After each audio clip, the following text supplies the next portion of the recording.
Hello, അപ്പം ഇന്ന് ശിവരാത്രി ആയതുകൊണ്ട് നമ്മളൊരു അടുത്തൊരു മഹാദേവൻ്റെ ക്ഷേത്രം ഉണ്ട് കേട്ടോ. അപ്പം അങ്ങോട്ടേക്ക് പോകാൻ നിൽക്കുകയാണ്.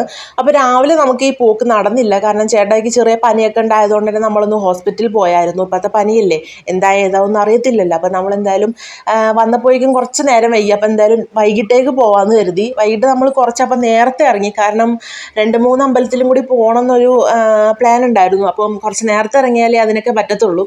അപ്പോൾ അവിടെ ചെന്നപ്പോൾ തന്നെ നല്ല തിരക്കുണ്ടായിരുന്നു. നമ്മുടെ ശിവരാത്രി ആയതുകൊണ്ട് തന്നെ നല്ല എന്താ പറയുക, ആൾക്കാരും കാര്യങ്ങളൊക്കെ വന്നുകൊണ്ടിരിക്കുകയായിരുന്നു കേട്ടോ. പരിപാടികളും കാര്യങ്ങളൊക്കെ ഉണ്ടായിരുന്നു. അതൊന്നും കണ്ടിരിക്കാൻ നമുക്ക് പറ്റിയില്ല. കാരണം നമുക്ക് 2-3 അമ്പലത്തിലും കൂടി കയറാൻ ഉണ്ടായതുകൊണ്ട് തന്നെ നമ്മൾ അവിടുന്ന് തൊഴുതിട്ട് കുറച്ച് നേരം ഇരുന്നിട്ട് നമ്മൾ അവിടെ നിന്ന് ഇറങ്ങി.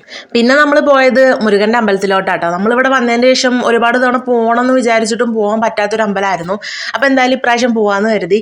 അപ്പം ഇവിടുത്തെ പ്രധാന വഴിപാടെന്ന് പറയുന്നത് മഞ്ചാണ്. ഇവിടുത്തെ മുരുകന് ഭയങ്കര ഇഷ്ടമാട്ടോ മഞ്ച്. അപ്പോൾ ഈ അമ്മ മഞ്ചുമാലയായിട്ട് കെട്ടിക്കൊണ്ടിരിക്കണേ.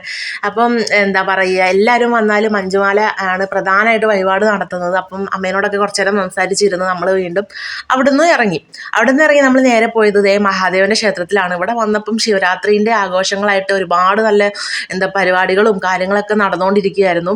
നമ്മളപ്പം അവിടെ ചെന്ന് പറ നിറയ്ക്കുന്ന വഴിപാടുണ്ടായിരുന്നു, അതൊക്കെ ചെയ്തു നമ്മൾ.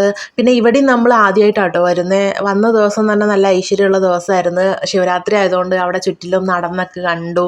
പിന്നെ എന്താ പറയുക, ഈ ഒരു ഫോട്ടോ കൂടി നമ്മൾ വാങ്ങിച്ചു. കുറേ നാളായിട്ട് വാങ്ങിക്കണം എന്ന് വിചാരിച്ചായിരുന്നു. അപ്പം ഫോട്ടോ ഒക്കെ വാങ്ങിച്ച് നമ്മൾ പിന്നെ കുറച്ച് നേരം അവിടെ ഇരുന്നിട്ട് നമ്മൾ പിന്നെ ഇറങ്ങി കേട്ടോ. കാരണം ചേട്ടായിക്ക് ചെറുതായിട്ടൊന്ന് പനി വരുന്നൊക്കെ ഉണ്ടായിരുന്നു. അപ്പോൾ നമ്മൾ അധികം നേരം നിന്നില്ല. മഞ്ഞ് വീണിട്ട് ഞാൻ പനി കൂടണ്ടെന്ന് കരുതിയിട്ട് നമ്മൾ അവിടെ നിന്ന് ഇറങ്ങി. അപ്പോൾ ഇന്നത്തെ വീഡിയോ ഇത്രയേ ഉള്ളൂ. Tata, bye, see you. അടുത്ത വീഡിയോയിൽ വീണ്ടും കാണാം.